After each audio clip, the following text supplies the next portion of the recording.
Hi, Cassia family. Welcome back. Today, we're going to be taking a quick look at purpose as one of these core components of resiliency. This is a time with COVID-19 when our capacity to be creative in how we deliver care and how we care for one another is really being challenged. And so please keep praying for each other and upholding each other up as we do this work together. This is a time when we are drawing on everything we know about resiliency so that we can keep showing up and serving people the best we possibly can. So let's dig in and take a look at resiliency. I'm going to do that by sharing my screen with you. And here we go. So there are a lot of different models we can look at for resiliency. Some have 8 components. The one we're using, again, comes from the Bounce Back Project, which is located out in Buffalo, Minnesota. So it's nice that it is a local source. And as every slide that has the beach ball down in the corner is from their list of public resources. So if you want to know more about the Bounce Back Project, all you have to do is simply Google Bounce Back Project and you'll get tapped into additional resources. So consider this as kind of a toe dip, and many, many additional resources exist for you. So with COVID-19, it's really a time, I believe, when our sense of purpose and our core values, we're being drawn back to those. And so purpose, we could spend a lot of time thinking about a definition, but it's sometimes defined as the why. Why do you do what you do? It's something that gives you a sense of meaning. You have a sense of commitment to it, a sense of joy. It's something that keeps you going when things are really difficult. There's a goal directedness to it, and there's also a vision larger than oneself. So there's a sense of meaning, a sense of commitment on my part, a sense of being connected to something larger than myself. If those things sound like the work that we do every single day, it's connecting to that sense of purpose. And again, like all the pillars of resiliency, we can grow in this one. So as you're watching this today, if you're feeling like, oh, I don't feel a great sense of purpose in the work I'm doing right now, I'm not connecting with this, that's okay. We want to start with an honest place for where we're at and grow from there. So my hope is that the information that we work through today will help you keep clarifying that sense of purpose. I'm reading here notes, when we have a sense of purpose in our lives, research has shown that an overall sense of well-being increases, life satisfaction goes up, our mental and physical health is improved, our self-esteem also increases, and decreases the chances of becoming depressed. So as all of these pillars, it sounds like there's a lot there that really can benefit us. This is a great graphic which looks at these intersections of purpose and need in the world. So you've got this intersection between passion and mission. We have a mission, and we also talk about passion a lot. We talk about our core values at Cassia. So that those two are intersected with the space of you love it. So I'll tell you a story about before I came to Cassia, I was a chaplain at a care center, also in the Minneapolis area, and there was a staff member who just was on fire for his work. It was just really inspiring. And one day I think I just, thanked him for his great work and his wonderful attitude. And he said, I was born for this job. And then he got busy mopping the floor and cleaning up spills and going about the work he had in serving in environmental services. So he very clearly showed that mission and that passion. Moving to the next circle, the world needs it. There's a great theologian called Frederick Buechner, and he talks about finding your purpose as that intersection of where your passion and the needs of the world meet. So, you know, our passion, if you say your passion is caring for people and we've got people in need, then there's going to be a strong resonance for you.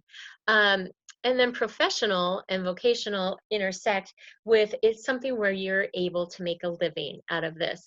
And we can have a sense of purpose, of course, in things that don't bring home a paycheck, whether it's pottery or restoring old cars, being in community theater, anything that allows us to be creative is going to give us an increased sense of purpose. All right, and then the last one here, you are great at it. Oh, I guess we just jumped over here. Okay, great quote for us. There are two great days in a person's life, the day we are born and the day we discover why. So for the exercise for this module on purpose, I'm going to invite you to do a values exercise. So the first step is to have a list of values that you can just go through and circle the ones that connect for you. So the easiest way, I think, to do this, since this video is going to be living on our YouTube site, the easiest way is if you Google list of values, and you will come up with many, many different resources that will, you know, pop up. And pull one of those lists off. Know that none of those lists are exhaustive. So if there's a core value you have and you don't see it listed there, just add it in. But what you'll do, you'll have your list of all these values, and go ahead and circle first time through as many as connect for you. Then you'll go back and you will winnow that down so that you have 3 or maybe 4 core values.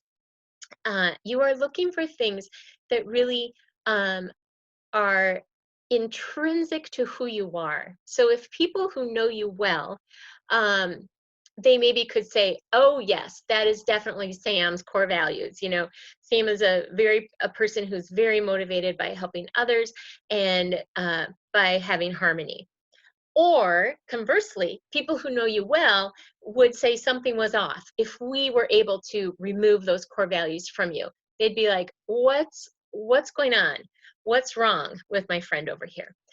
So you're not looking for aspirational values. You're not looking for things you wish you had or things you long to be more like.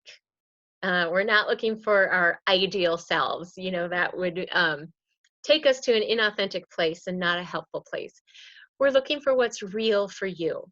So if you find yourself feeling as you're going through this, my role at Cassia is, you know, whatever your role is, and you find yourself thinking, well, because I'm an accountant, or because I'm a nurse, or because I'm in IT, I should have this as a core value.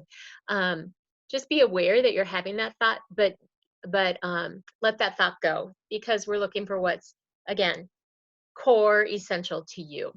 So you'll winnow your list down, and then there are some questions to think about.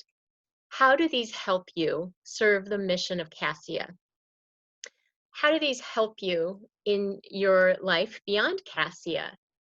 When do you know you're not using those values?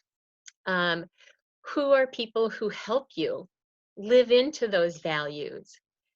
During this time of COVID-19, how can you draw on these values more when you feel anxious or uncertain?